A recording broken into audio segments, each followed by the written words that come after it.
우리 하나님의 말씀을 함께 보도록 하겠습니다. 하나님의 말씀은 누가복음 19장 45절에서 48절까지 말씀입니다. 누가복음 19장 45절에서 48절까지 말씀입니다.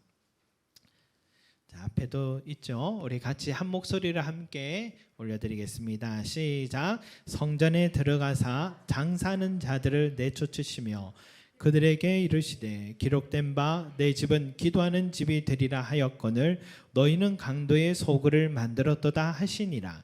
예수께서 날마다 성전에서 가르치시니 대제사장들과 서기관들과 백성의 지도자들이 그를 죽이려고 꾀하되 백성이 다 그에게 귀를 기울여 들으므로 어찌할 방도를 찾지 못하였더라. 아멘. 여러분, 우리가 지난번까지 예수님께서 나귀를 타시고 예루살렘에 입성하실 때 많은 사람들이 하나님께는 평화요, 하늘에서는 평화요, 가장 높은 곳에서는 영광이로다라며 찬송을 했습니다. 그때 빈정되는 종교 지도자를 향해 저들이 침묵하면 돌들이 소리 지르라며 그들의 찬송을 오히려 옹호하셨죠. 그런데 갑자기 성문 앞에서 예수님이 우셨습니다. 그들이 평화에 관한 일을 알지 못해서 앞으로 일어날 예루살렘의 멸망을 보셨기 때문입니다. 그리고 예루살렘 안으로 들어가셔서 건축에 탁월한 헤롯 왕이 백성들의 민심을 얻기 위해서 더 화려하게 확장한 이 성전 안으로 들어가셨어요. 들어가자마자 눈앞에 펼쳐진 장면은 한마디로 시장 같았습니다. 시장 같은 모습을 보신 것입니다. 우리 한번 그림을 한번 보시면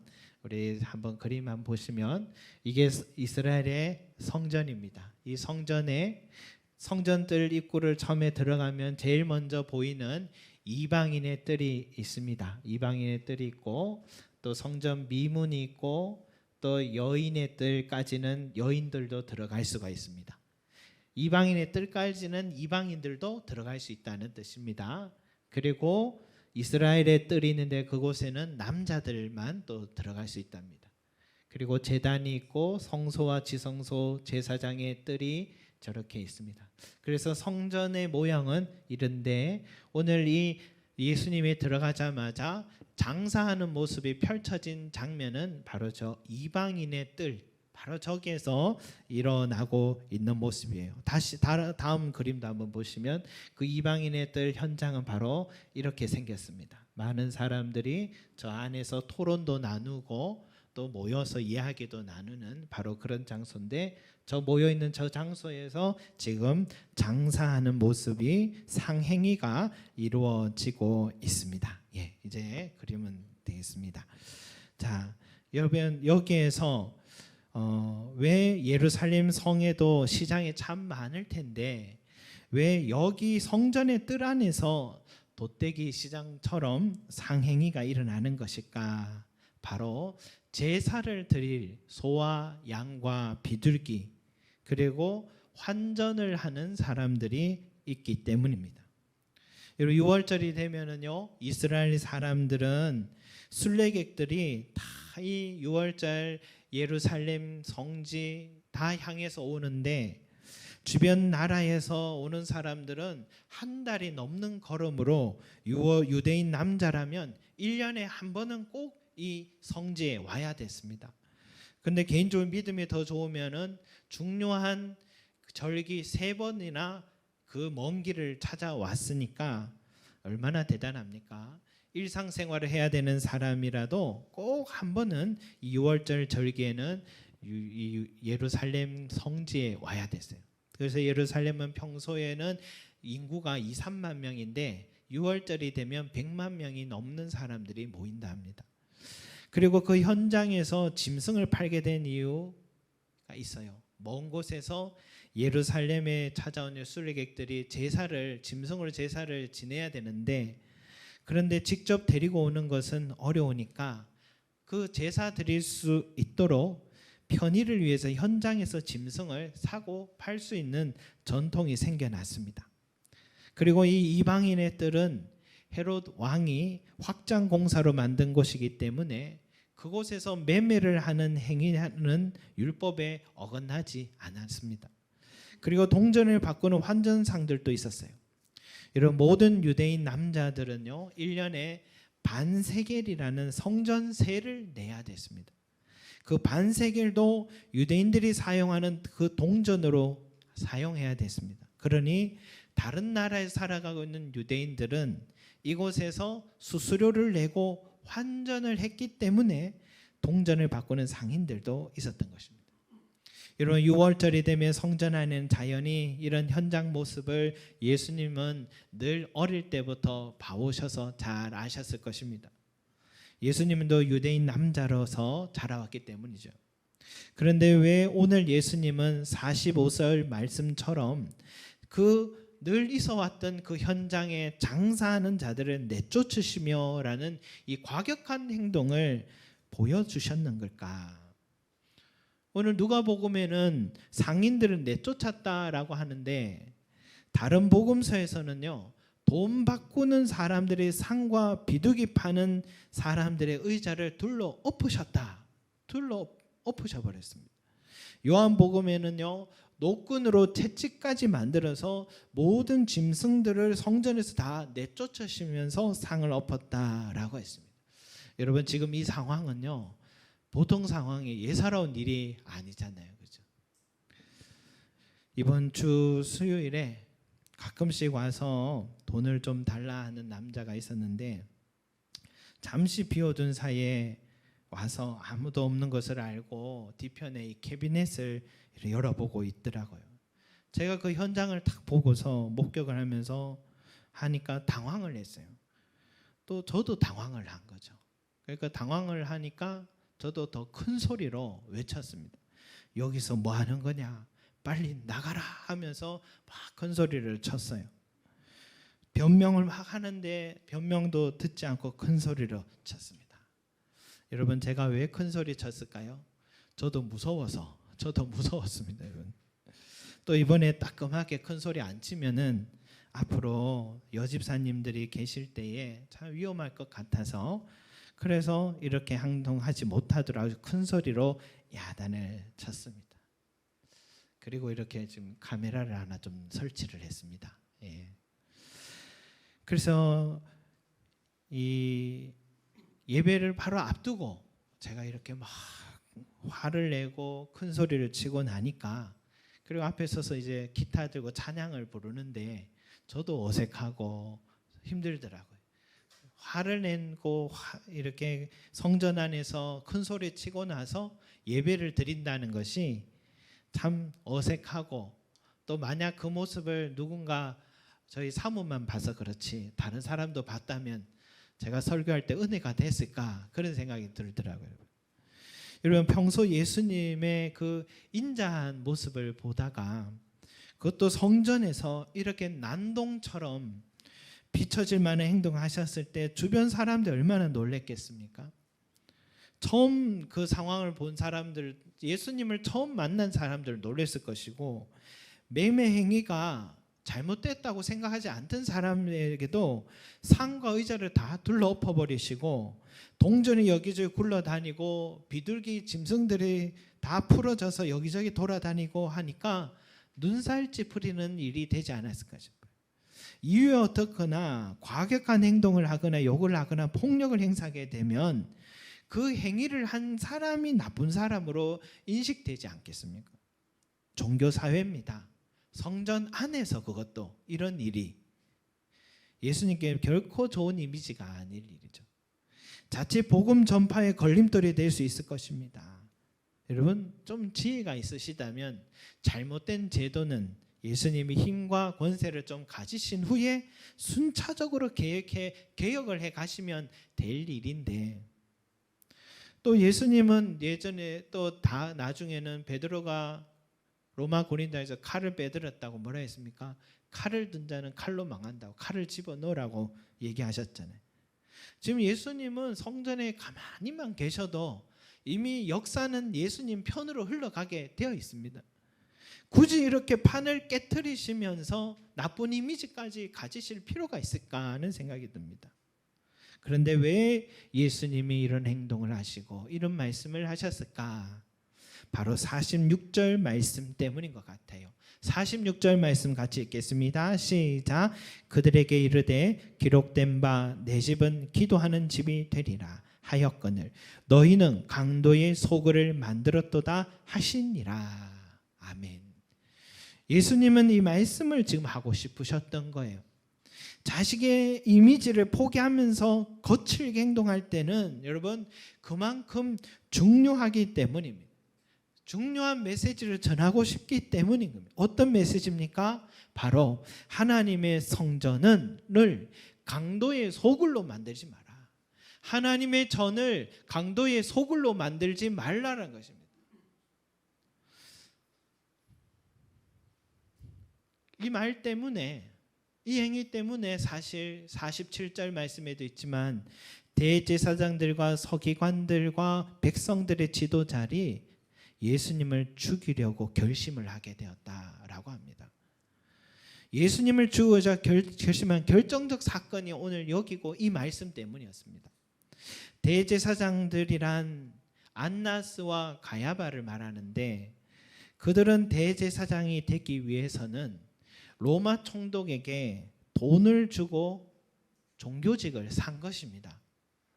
구약시대 대제사장직은 종신직이었고 자녀에게 세습되어 갔는데 그런데 예수님의 시대 로마 식민지 시대가 되고부터는 대제사장직을 이 사두개파 사람들이 돈을 주고 사기 시작했습니다. 안나스도 대제사장이지만 가야바는 그의 사위입니다. 안나스 집안이 돈이 아주 많았나 봐요. 그래서 그의 자식들과 사위들이 돌아가면서 대제사장직을 맡고 있었습니다. 여러분 대제사장직을 유지하기 위해서는 로마 관료들에게 뇌물을 먹여야 되잖아요. 여러분 그 뇌물을 또 준비하기 위해서 어떻게 해요? 성전 안에서 매매 행위의 이권을 얻기 시작한 것입니다. 상인들은 돈을 벌면 대제사장들에게 일부를 줘야 했어요. 제사장들은 제사를 드리기 위해 항상 짐승이 흠이 없는 짐승으로 제사를 드려야 되는데 발부터 시작해서 다 흠이 있는지 찾아봐 검열을 합니다. 그런데 여러분 그 먼 길을 걸어왔던 짐승들이 흠이 어떻게 없겠습니까? 그래서 불합격이 됩니다. 그러면은 그 짐승 버립니까? 헐값에 상인들에게 파는 거죠. 대제사장이 돈을 많이 벌고 싶으면 흠 없는 것도 흠이 있다 해서 어떻게 해요? 상인들에게 구매를 하게 만드는 겁니다. 그래서 상인들에게 가서 어쩔 수 없이 돈을 주고 짐승을 사요. 상인들은 흠 있는 것도 흠 없다고 또 팔았고 제사장들은 상인들에게 샀다 하면 흠 있는 것도 흠 없다고 또 통과시켰겠죠. 이런 검은 커넥션이 하나님께서 정한 절기에 그것도 성전에서 버젓이 이루어지고 있어서 이게 강도의 소굴이 아니고 무엇이냐라는 것입니다. 환전상들도 마찬가지입니다. 반세겔씩 성전세를 내기 위해 환전을 하면 그 수수료가 말도 안 되는 금액을 떼었습니다. 그 환전상들도 수입의 일부를 대제사장들에게 바쳤습니다. 여러분 이렇게 상인들, 대제사장들, 로마 관료들 그래서 예수님은 분노에 차서 상과 의자를 뒤엎으시며 너희들이 이 거룩한 성전을 강도의 소굴로 만드는구나 라고 하신 것입니다. 여러분 돈으로 종교직을 사고 그 종교직으로 돈벌이를 하는 자들을 향해 예수님은 절대로 가만히 두지 않는다는 걸 볼 수 있어요. 중세 시절의 교회가 어땠습니까? 교황과 추기경들의 사제들의 자리를 돈으로 사기 시작합니다. 그때는 젊은이들이 서로 사제가 되려고 했어요. 왜? 돈을 많이 벌거든요. 그래서 돈을 주고 사면 면죄부를 팔아서 그 돈을 또 충당합니다. 이 시대는 어떻습니까? 한국 교회는 어떻습니까? 우후죽순으로 교단을 만들고 때로는 6개월 만에 목사 안수를 받는 과정이 만들어졌고, 은퇴하기가 아까우니까 죽도록 충성하라는 이 말씀을 가지고 죽을 때까지 은퇴하지 않는 교단을 또 만들어서 세를 확장하는 그런 교회와 목회자들이 나타나잖아요. 이 신앙을 가지고 돈벌이하는 신학교 교단들이 심상찮게 뉴스에 나옵니다. 항상 교회의 타락은 어디에서 나냐? 돈이 쌓여갈 때 일어나는 것입니다. 여러분, 우리 몸을 거룩한 성전이다 할 때 내 삶은 또 한번 돌아봅시다. 이 내 삶이라는 이 거룩한 성전 안에 무엇을 중심으로 지금 들여놓고 살아가고 있는가? 살아가다 보면 돈이 커 보이죠. 돈이면 모든 걸 할 수 있는 그런 세상으로 보이죠.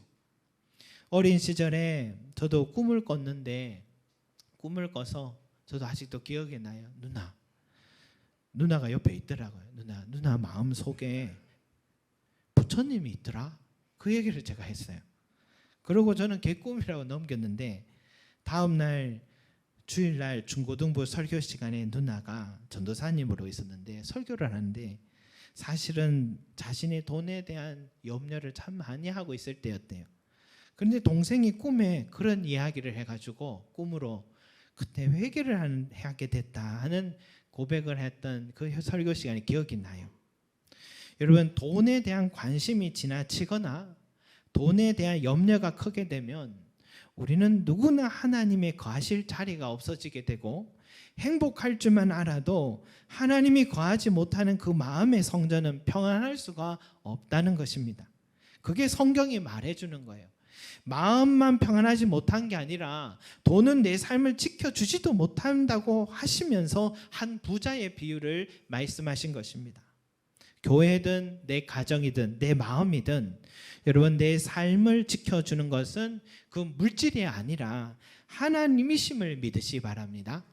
하나님을 내 삶의 주인으로 모시면 내 관심이 하나님의 뜻에 있고, 내 삶이 하나님께 순종하게 되면, 내 인생의 목표가 하나님 나라에 있게 되면 이 모든 것을 너희에게 더하여 주시리라 약속하셨습니다. 그런데 저 대제사장들과 백성들의 지도자들은 그 돈 때문에 자신들의 이권이 빼앗길까 봐 영생을 얻게 하시기 위해서 이 땅에 오신 예수님을 죽이려고 했습니다. 그들은 메시아를 지금 눈앞에 두고 자기의 인생이 지금까지 어떻게 살아왔든지 간에 지금 예수님을 마음에 모시는 그 순간에 영원한 생명을 얻는 그 기회를 그들은 스스로 돈 때문에 예수님을 거절하고 배척해버렸습니다. 죽이려고까지 했습니다. 그래서 그들은 역사에서 가장 불행한 사람이 되었다고 성경은 끊임없이 우리에게 말해주고 있습니다. 여러분, 우리는 어떻게 살아야 할까요?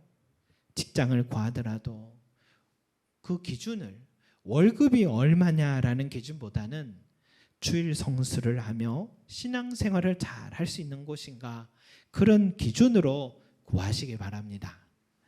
목사님, 그렇게 말하고 책임져 줄 수 있겠습니까? 저는 책임 못 집니다. 그런데 저는 책임 못 지지만 우리 하나님께서 책임져 주실 줄 믿습니다. 우리 하나님께서 약속하셨기 때문에 저한테 오지는 마시고 우리 하나님께서 책임져 주겠습니다. 저도 자녀를 기르고 있지만요, 이 자녀에게 좋은 대학 가고 있으면 좋겠고, 좋은 직장에 취업을 해서 자기 삶 안정되게 살았으면 해서, 그래서 이렇게 사교육 보내잖아요. 학원들 보내잖아요. 그러니까 이 학원 선생님의 말씀을 거절할 수가 없습니다. 시험 기간이니까 주일에도 학원에 오라고 할 때가 있잖아요. 또 그때가 또 예배 시간입니다. 그러면 우리는 어떻게 말해야 됩니까? 학원 선생님께 그 시간은 예배가 있어서 어렵습니다. 예배 드리고 보내겠습니다. 그러면 어떻게 될까요? 목사님 책임질 수 있습니까? 여러분, 이런 강단으로 말할 수 있다면 학원에서도 시간을 조정해 주더라고요. 이런 믿음으로 고백하면. 여러분, 중심이 무엇이냐가 중요한 것 같습니다. 자녀는요, 부모의 등 뒤에서 그 신앙 보고 배우는 것 같아요. 우선순위를 바르게 배운 자녀는 하나님이 그 인생을 책임져 줄 줄 믿습니다. 두 번째, 여러분, 예수님은 이 성전에 대해서 뭐라 하셨냐? 내 집은 기도하는 집이 되리라 라고 했습니다. 내 집은 기도하는 집이 되리라. 여러분, 그 대제사장들 붙들고 당신이 왜 이렇게 사냐고 따져보세요. 그러면 그것도 할 말이 있어요. 돈이 있어야 성전 유지도 하고, 돈이 있어야 이웃들 구제도 하고, 돈이 있어야 선교사님도 후원도 하고, 돈이 있어야 다음 세대도 키우고, 이 월절 절기가 얼마나 많은 사람들이 모이는데 돈 없이 무슨 행사를 치를 수 있습니까? 지금 이 시대 교회에게도 물어보십시오. 교회 유지하려면 목회자 생활비도 필요하고, 세금도 내야 되고, 경조사도 교회 역할을 해야 되고, 행사를 치르면 돈 없이 할 수 없고, 돈 있어야 어려운 이웃들의 사랑도 나누고 교회 역할을 할 수 있지 않겠느냐 하면서 지금도 이 정도로 다 할 말이 있을 거예요. 그러나 그 모든 것을 다 이유를 다 모아도 이 성전을 세운 본질적인 이유는 되지 못합니다. 돈 그러는데 하나님께서 성전을 세울 때 보십시오. 다윗이 뭐라고 고백합니까? 자신이 성전을 세우기 위한 모든 이 재정을 백성들과 함께 내어놓으며 이렇게 고백하잖아요. 나와 내 백성이 무엇이기에 이처럼 즐거운 마음으로 드릴 힘이 있었나이까? 모든 것이 주께로 말미암아 싸우니 우리가 주의 손에서 받은 것으로 주께 드렸을 뿐이니이다 라고 고백을 했어요. 여러분, 성전을 세우고 유지하기 위해 돈이 있어야 하는데 그 돈마저도 하나님께서 주셨기 때문에 드릴 수 있고, 그 모든 책임은 하나님이신다라는 것입니다. 한 선배 목사님이 저희를 만나거나 또 저희 함께 아는 분들 여러 같이 모이면 항상 이렇게 얘기해요. 대광이한테 속아서 개척을 했다. 대광이한테 속아서 개척했다. 무슨 말이냐면 태광이 목사가 개척 초반에도 항상 옆에서 보면 너무 재밌게 해서 우리도 개척하면 저렇게 되겠지 생각하고 했는데 너무 힘들더라는 것입니다. 그래서 제가 말했어요. 선배님, 제가 그때도 힘든 이야기 많이 했잖아요. 그러니까 그렇게 보이지 않았다고 그렇게 얘기하더라고요. 그래서 제가 웃으면서 힘든 이야기해서 그런가 그렇게 얘기했습니다. 그러나 여러분, 그 선배 목사님 말이 맞기도 해요. 어려움도 있죠. 그런데 행복한 시간이 더 많았던 것 같아요. 제가 개척 시작하면서 어떻게 무엇으로 할 수 있을까 해서 책을 보다 보니까 두 분의 영적인 지도자들을 보게 됐어요. 그분들은 다 이 세상에 계시지 않고 오래전 분들입니다. 근데 그분들이 교회를 세워가는데 어떻게 하셨냐면, 어려움이 있으면 항상 사람들에게 말하지 말고 하나님께 구하였다. 그 원칙으로 일생을 사셨더라고요.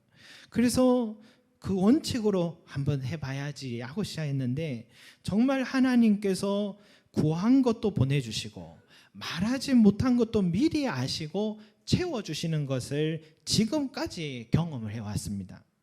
그 경험을 해보니까 아무리 교회가 재정이 없어도 선교 편지, 기도 편지 보내면서 밑에 계좌번호 붙여서 보내는 게 아닌 것 같더라고요. 하나님의 교회니까 하나님께서 책임져 주신다는 믿음으로 교회는 세워진다라는 것을 경험으로 알게 됐습니다. 그리고 하나님께서 책임주신 것만큼 더 풍성한 것은 없다는 것을 경험했습니다.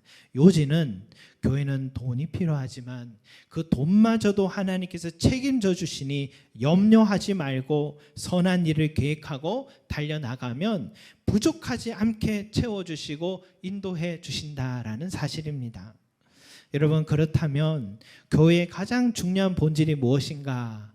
교회가 세워진 가장 중요한 본질은 바로 기도하는 집이라는 것입니다. 내 집은 기도하는 집이 되리라. 내 집은 기도하는 집이 되리라. 이것은 예수님이 하신 말씀 이전에 우리 아버지 하나님께서 예레미야 선지자를 통해 먼저 말씀해 주신 것입니다. 교회는 여러분 기도하는 곳이 되어야 합니다. 교회가 돈이 없어서 문을 닫는 게 아닙니다. 교회에 사람이 없어서 문을 닫는 게 아닙니다. 교회가 기도하지 않아서 문을 닫게 되는 것입니다.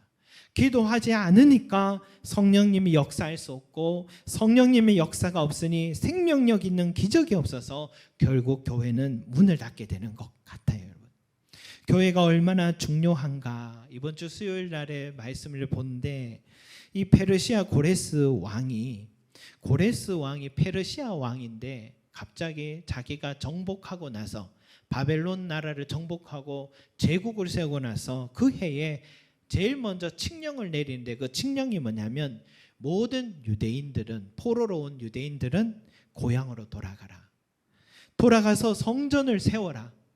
그리고 돌아가지 않은 유대인들은 성전을 세울 수 있는 모든 금과 은과 모든 필요한 것들을 지원해 줘라. 이런 칙령을 세웠어요. 여러분, 이게 이방 민족의 왕이 할 소리입니까? 유대인의 왕이 할 소리 아닙니까? 이 정도면 그 이방인의 왕이 이런 말을 했다라는 자체가 기적이에요. 있을 수가 없는 일이에요. 근데 실제로 일어났습니다.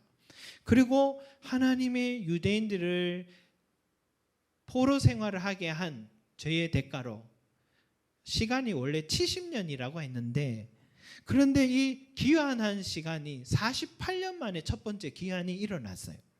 22년이나 앞당겨진 겁니다. 여러분, 이 모든 것이 가능한 것은 성경 말씀 이렇게 기록되어 있어요. 여호와께서 고레스 왕의 마음을 감동시키심에라고 나와 있습니다. 여러분, 제국의 왕이 되기까지 그 사람이 얼마나 잔악해야 됩니까? 얼마나 그 마음이 단단한 사람이 돼요. 그런 사람 보면 눈빛이 달라도 뭐가 달라요. 그런데 아무리 굳은 마음을 가진 사람이라도 하나님께서 그 마음을 감동시키시면 그 사람도 바뀐다라는 걸 말해주는 것입니다. 하나님께 순종한다는 것입니다.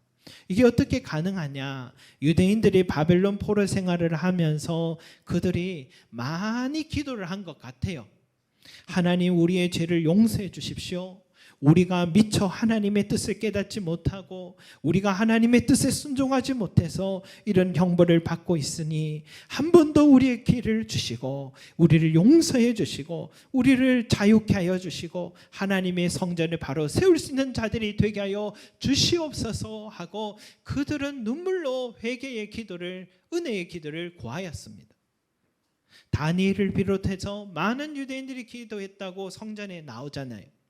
그러니까 여러분, 하나님이 감동을 받으시고 하나님께서 직접 받으시면 하나님께서 직접 예정한 시간보다 더 앞당겨서도 그 꿈쩍도 하지 않을 것 같은 그 제국의 왕의 마음을 감동시켜서라도 유대인들의 해방시켜 주시고 회복의 은혜를 주신다라는 것입니다.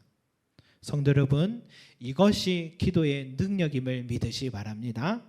기도는 하나님을 감동시키는 능력이 있습니다. 기도는 하나님의 뜻을 때론 바꾸기도 하고 앞당기기도 하는 능력이 있습니다.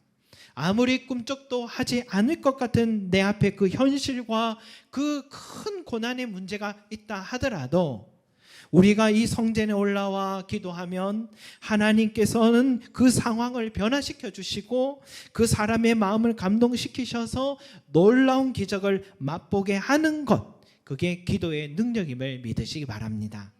그러니 내 집은 기도하는 집이 되리라. 주님의 말씀을 여러분, 오늘 이 말씀을 소홀히 듣지 마시고, 주님은 지금 자기의 이미지를 다 구겨가면서, 가만히 계시면 더 좋을 이미지인데 그걸 구겨가면서까지도 오늘 우리에게 놀라운 삶의 비밀을 알려주고 계십니다. 성도 여러분, 그래도 참 감사한 것이 우리 교회가 기도의 능력이 참 많이 일어나는 교회입니다. 최근에 우리 하순옥 집사님의 현정자매의 손가락이 펴지는 것도 하나님께서 우리의 기도를 들어주시지 믿습니다. 우리 또 심상모 간사님 아버님이 또 고현 집사님의 어머님에게도 그 소식 여러분 다 알잖아요. 또 우리 모두 다 이것이 기도의 제목, 올렸던 기도 제목이에요. 우리 또 중보기도가 시작되고부터 처음부터 올라왔던 기도 제목이 뭡니까? 우리 지수 전학 문제 아닙니까? 전학 문제를 하나님께서 또 다 응답해 주셔서 하나님께서 이렇게 교회 친구와 함께, 유일한 교회 친구와 함께 한반이 되게 하고 좋은 멘토 선생님 만나게 하신 것도 우리 하나님의 들어주신 기도 응답인 줄 믿습니다. 그리고 저희 가정도 2년째 법적인 문제 잘 해결해 주셔서 약속대로 오늘 떡을 냈습니다. 여러분 식사하시고 맛있게 간식으로 드시기 바라겠습니다.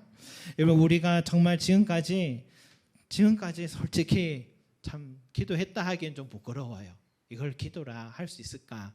그러나 이 작은 기도도 이 정도의 은혜를 주신다면, 여러분 내 삶이 기도의 삶을 시작하기로 한다면 지금까지의 은혜는 시작에 불과할 줄 믿습니다. 우리가 모여 기도하고 흩어져도 기도하고 앞으로 기도하면 엄청난 많은 우리들의 삶의 노래들이 울려 펴질 줄 믿습니다. 우리 언제까지 과거의 삶의 노래들만 부르겠습니까? 앞으로 찾아오는 많은 삶의 문제들, 고난들이 우리가 기도로 새 노래로 바뀌어질 줄 믿습니다. 늘 새 노래로 찬양하라고 말했던 그 새 노래가 바로 이 노래인 줄 믿습니다. 여러분 이 성전이 세워진 본질적인 이유는 바로 내 집은 기도하는 집이 되리라. 기도하는 집이 되리라는 것입니다. 다른 복음서에는 내 집은 만민이 기도하는 집이 되리라 라고 또 더 구체적으로 표현되어 있어요. 뭔 말입니까? 목사, 권사, 장로, 몇 대째 신앙의 집안, 그 사람들의 기도가 응답되는 게 아니라 누구나, 만민이 기도할 때에, 누구나 기도할 때, 교회 온 지 일주일밖에 되지 않은 새신자라 하더라도 그가 이 성전에 달려와 엎드려 기도하면 반드시 은혜를 베풀어 주신다 약속하신 말씀인 줄 믿습니다. 성도 여러분, 오늘 이 주님의 말씀을 꼭 기억하셔서 염려와 근심이 찾아오면 무조건 성전으로 달려와 기도하시고, 또 때를 얻든지 못 얻든지 응답 지난번에 받았다고 이제는 기도 안 해야 된다가 아니라 때를 얻든지 못 얻든지 항상 주님 앞에 달려오셔서 우리의 삶이 하나님의 영광과 그 은혜의 구름이 항상 함께 하시는 저와 여러분이 되시기를 간절히 소망합니다. 기도드리겠습니다. 사랑과 은혜가 많으신 우리 아버지 하나님, 내 집은 만민이 기도하는 집이 되리라 주님께서 말씀하시고 그것을 가르쳐 주시기 위하여서 오늘 주님은 자신의 이미지를 구겨가면서까지도 우리에게 강렬한 메시지를 전하여 주셨습니다. 오늘 이 말씀은 우리에게 주신 말씀 줄 믿습니다. 우리가 이 성전을 생각할 때에 많은 행사를 준비하는 것이 목적이 아니라 이 성전이 여기에 있는 이유는 내가 하나님 앞에 와 기도하라고 주신 귀한 은혜의 터전인 줄 믿습니다. 주님의 말씀을 소홀히 여기지 말게 하시고 만민이 누구나 오늘 내일 미룰 것이 아니라 지금 당장 주님 앞에 달려와 엎드려 은혜 구하면서 살아계신 하나님의 은혜와 역사를, 새 노래를 날마다 올려드리는 우리의 삶이 될 수 있게 도와주시옵소서. 감사드리며 예수 그리스도 이름으로 기도드립니다. 아멘.